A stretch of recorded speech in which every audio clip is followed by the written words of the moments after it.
Max Holloway just ruined Dustin Poirier's retirement fight by putting on an absolutely dominant display in front of the Louisiana crowd. So in today's video, we're going to be taking a look at 5 things we learned from this UFC 319 main event. And I spotted one thing that the commentary team barely mentioned that was absolutely key to Max Holloway's success. So if you've not seen these kind of videos before, I put up these 5 blank boxes, and as we go through the video, we reveal one thing at a time that we learned from this fight. So let's get straight into it. And what an incredible fight that was. Both fighters got dropped. Dustin Poirier dived on a guillotine, and Max Holloway pointed to the middle in the last 10 seconds and absolutely went for it. He actually got caught by a massive shot from Dustin Poirier. Then Poirier clinched up quickly. I think he decided that that wasn't the way that he wanted to end his UFC career, and you can't really blame him. But overall, it was an incredible fight. We expected nothing less, and a very fitting way for Dustin Poirier to end his UFC career. And let's be totally honest, nothing tells you it's time to hang up the gloves more than losing to a fighter you're already 2-0 against. And Dustin Poirier didn't look bad necessarily, but there were a couple of things that he was doing that were fairly uncharacteristic and did have me concerned. So that does tell me that this is the right time for the Diamond to be calling it a day. But with that being said, I don't want to take anything away from Max Holloway, because he's done it again. He lost a fight, he's gone away, he's rebuilt, and he's come back with another massive win. So with that being said, let's get into the first thing that we learned. And this is the thing that the commentary team barely mentioned in that first round. And it's how effective the body kicks of Max Holloway were. And I think this set up most of his success for the fight. Every time, especially early on, that Dustin Poirier would come forward, throw a shot, Max Holloway, automatic reaction would be to throw that right body kick, and it would land time and time again. One thing that he could not allow Dustin Poirier to do in this fight, especially early on, is get some kind of momentum moving forward, putting his shots together, because we know how powerful, how accurate Dustin Poirier is when he gets his range, when he gets his timing. But Max Holloway clearly knew that this was the case and could not allow this to happen. So every single time that Dustin Poirier closed that distance, went to throw a shot, that right body kick went in from Max Holloway, and it was so effective. Not only did it slow Dustin Poirier down over the course of 5 rounds, which these body kicks that land under the elbow are always going to do, it just completely offset his rhythm. If you'll notice, one of the massive differences between the fighters in this fight was Max Holloway's combinations, really slick, putting his hands together nicely. And Dustin Poirier was barely able to do this. And this was because of the effectiveness of the kicks of Max Holloway early on. Not only do they hurt the arm that they're kicking, because when they don't go underneath the elbow, they're slamming into that forearm of Dustin Poirier, but it's these kinds of shots that are just money in the bank. So rewatch that first round. Every single time Dustin Poirier stepped in, Max Holloway would throw that right body kick. We knew that the reach disadvantage could play a big part in this fight. So Max Holloway just decided, especially early on, to take that out of the equation, used his kicks really effectively, and showed that he's leveled up yet again. So the first thing that we learned from this fight is not only is Max Holloway becoming a master game planner, as we saw in this fight, his right body kick is a really, really good weapon, and it prevents fighters getting their rhythm. If only he'd done this a bit more to Ilia Topuria, it could have been a completely different story. Moving on to the second thing that we learned from this fight, and it's all to do with the movement, and it does carry on nicely from that first point about body kicks. But the movement, there was a huge disparity in the movement and footwork between these two fighters. And this is one of the first things that gave me a bit of concern that maybe Father Time is catching up with Dustin Poirier, because he just seems to get his feet caught beneath him so many times. And when you look at when he got dropped in the first round by Max Holloway, that left hook to right hand combination that just sat Poirier down, Poirier's feet were completely beneath him. He was stuck in the mud, and he just ate those shots. Whereas if you look at Max Holloway, he was rolling with a lot of the shots of Dustin Poirier because his feet were always moving. He may have taken a leaf out of Alexander Usyk's book, knowing that they were both fighting on the same night. But Max Holloway was so rarely static. The only time he was static is when he got dropped by Dustin Poirier in that second round. But for the rest of the time, he was always moving laterally. When he was closing the distance, he was firing off his shots, then getting back out of range. The movement was hugely different between these two fighters. And they do say that the feet is one of the first things to go when you should hang up your gloves. And it seemed like this was a huge disparity in this fight. And the frustrating thing for Poirier is that when he was moving forward and putting his hands together, he was having quite a lot of success, because Max Holloway tended to back up in a straight line. When he didn't use his shoulder and dip out the way, he was just moving back in a straight line, and that allowed Poirier to use his trademark sequence that we've seen time and time again, blitzing forward with the hands, and then ending on a heavy low kick.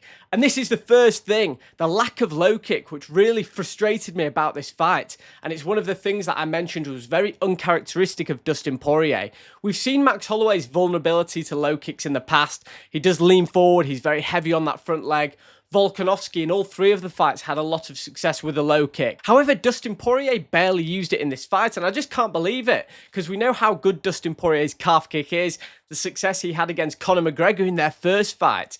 Max Holloway's leg is there to be hit, and for some reason, because Poirier was scared of the counter, because counters often come from that low kick, he just refused to throw it. That's the kind of shot that Poirier could have put money in the bank on early on in this fight to really slow down Max Holloway, but he just barely landed it. And in fact, the biggest success that Dustin Poirier had in this fight, when he did get his hands on Max Holloway and was able to drop him, for me, that was more of a mistake on Max Holloway's part, because that was the occasion where he'd stopped using his feet, he got caught cold, dropped, and I thought he was in big trouble then. So while the second thing that we learned from this fight is that Max's footwork is still elite, and Dustin Poirier, he definitely seems to have missed a step, but it doesn't matter anyway now because he's retiring.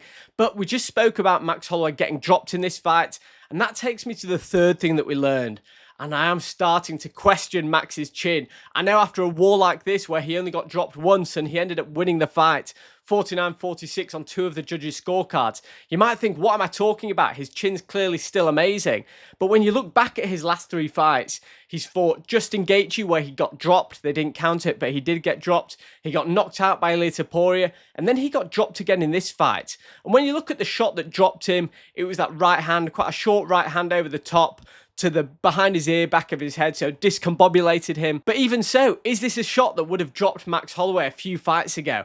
I don't think it is. And not only did he get dropped, it's not as though he just sprang back up to his feet. He looked shaky when he got back up, and he saw out the end of that round, but it took him a while. He avoided some shots on the ground, so he clearly had his wits about him somewhat. But even so, it did have me slightly concerned. I'm not saying that Max's chin is gone. Don't get me wrong. He's ate loads of heavy strikes in there. Look at the last 10 seconds. He ate an absolute bomb in there. I think his chin is still good. It's still very good. But I don't think it's quite as legendary as it once was. Dustin Poirier caught him when his feet were static, and Max Holloway very nearly paid the ultimate price. So look, we have been bigging up Max Holloway early doors. His game plan with his body kicks and his footwork in this fight were just incredible. But there is a question mark. If he gets hit by a hitter harder than Dustin Poirier, could he be put away again? So if you're looking at the Ilir Poirier rematch down the line, that does have me concerned, I'm just being honest. So the third thing that we learned is that Max Holloway's chin, while still clearly very good, isn't quite as good as it was before. I think I can say that. And guys, I am trying really hard to keep this to 5 things that we learned. So I'm going to throw in another part B to the third thing that we learned, which is Dustin Poirier. Another sign that it was clearly time for him to call it a day was when he had hurt Max Holloway. I know how hard Max Holloway is to put away. But for me, in his prime, Dustin Poirier was one of the very best fighters. And when he had you hurt, moving downhill, keeping the pressure on you, and getting you out of there. So maybe it was a sign, after he did have Max Holloway clearly badly hurt, that his inability to really capitalize on that, or even put Max Holloway down again, is that a sign that maybe Dustin Poirier has lost a step and this was the right time for him to retire? But anyway, that was the third thing we learned, part B. Moving on to the fourth thing that we learned, and this is the size of Max Holloway. Again, in the build-up to this fight, this was an area that did have me very concerned. As in the last fight, I know it was 6 years ago, Dustin Poirier just looked physically so much more imposing. You could see it when they clinched up. He had the strength advantage. But I take it back. I was wrong in the build-up to this one. Max Holloway looked absolutely huge. His back looked massive on the screen. And this isn't something that I was expecting. I thought that Poirier would be able to be physically dominant in there once again, clinch up Holloway. But the strength and size difference seem to be minimal, if there at all. In fact, when you look at it on the TV, Holloway looks so much bigger than Dustin Poirier. And I know that Dustin Poirier is naturally stockier, so probably was still slightly stronger. But even so, you can see how seriously Max Holloway is taking lightweight. And it makes me wonder whether he should have made this transition earlier on. You know, rather than having those 3 losses to Volkanovski on your record, taking a year out of the game, bulking up to lightweight, and then campaigning at a more gradual pace there. That could have been an option for him. Anyway, with that being said, he's just beaten a top 5 lightweight in the world, and he's putting himself in a great situation for the next title shot or #1 contender fight. It's clear Max Holloway has fully filled out. It looks as though it would be a nightmare for him to go back down to featherweight. So Max Holloway, the size difference that I thought might play a part in this fight definitely didn't. And that's the fourth thing that we learned. Moving on. The fifth thing that we learned, and I want to really articulate how much Dustin Poirier has done for the sport, how much of a loss he's going to be no longer competing, and I think that this fight was the perfect metaphor for Dustin Poirier's career. Yes, it's a fight that he lost. Dustin Poirier's career probably is ultimately one of heartbreak, which is a real shame to say, but never really holding that UFC gold, never unifying the division. Yes, he had the interim title, but unfortunately, when he had his shots at greatness against Islam Makhachev, Khabib, Charles Oliveira, and now to end his career on a high, he fell short. But that's taking absolutely nothing away from all the highs of his career, all the moments he's given us, because what's more important than the belts and the win column is the performances and the memories that the fans get. That's more important for the fans. It might not be more important for the fighter. But Dustin Poirier has a Hall of Fame career, absolutely no doubt about it. One of the greatest fighters never to win UFC gold. But even more so, he's put on so many amazing fights for us. You look at his catalogue of fights, each of those could be in the Hall of Fame. You got the wars with Gaethje, Chandler, Conor McGregor, Eddie Alvarez, Dan Hooker. So many incredible fights. I'm sure that I've missed some off the top of my head then. This trilogy with Max Holloway. All of these are so many incredible moments. Dustin Poirier has been an absolute superstar in the octagon, an absolute gentleman outside of it, doing all of his charity stuff.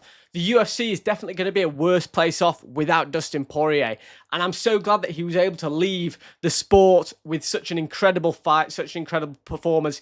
Yes, he did get dominated. He got truly beaten by the better man on the night. But take nothing away from the career. This was 25 minutes in what has been a truly legendary career. So I do want to give my thanks, my gratitude towards Dustin Poirier, who's been an absolute ambassador for the sport, an icon of the sport. I wish him well in retirement and whatever he chooses to do next. So Dustin Poirier has my full respect. That was never in question anyway. And there is going to be a part B to this 5. Like I said, it's going to go on for quite a while because there's so much to unpack here. But Max Holloway, what an incredible fighter. I'm so glad that he was able to have this moment to pull one back against Dustin Poirier. And he's done it again. You cannot write this man off. He'll lose, he'll go away, rebuild, improve.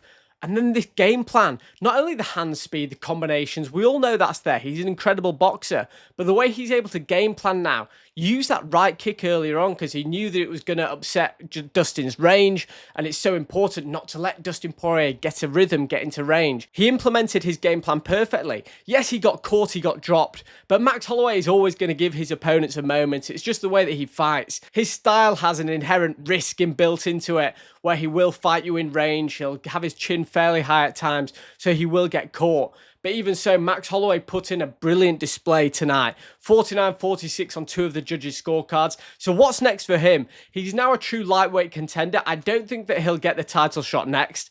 I think the logical next fight for him would be Charles Oliveira. They've spoken about it previously. They've fought previously back down at featherweight. Both fighters were very different then. Charles Oliveira has since gone on to have a legendary run at lightweight. I just think it would be an incredible fight for both fighters at this point of their career. And should Max Holloway win that one, it sets up perfectly that rematch for Ilia Topuria or whoever is lightweight champion at that point. Either way, the talk needs to be stopped about Max Holloway being out of his prime. Not only not being in his prime, but also people saying, oh, there's plenty of fun fights for Max Holloway. Every fight that Max Holloway has is a fun fight, but he's also a true contender at the 155-pound championship level. I don't want to hear anything else about it. Guys, I hope you've enjoyed this video. Let me know what else you learned from this fight, and I'll see you guys in the next one.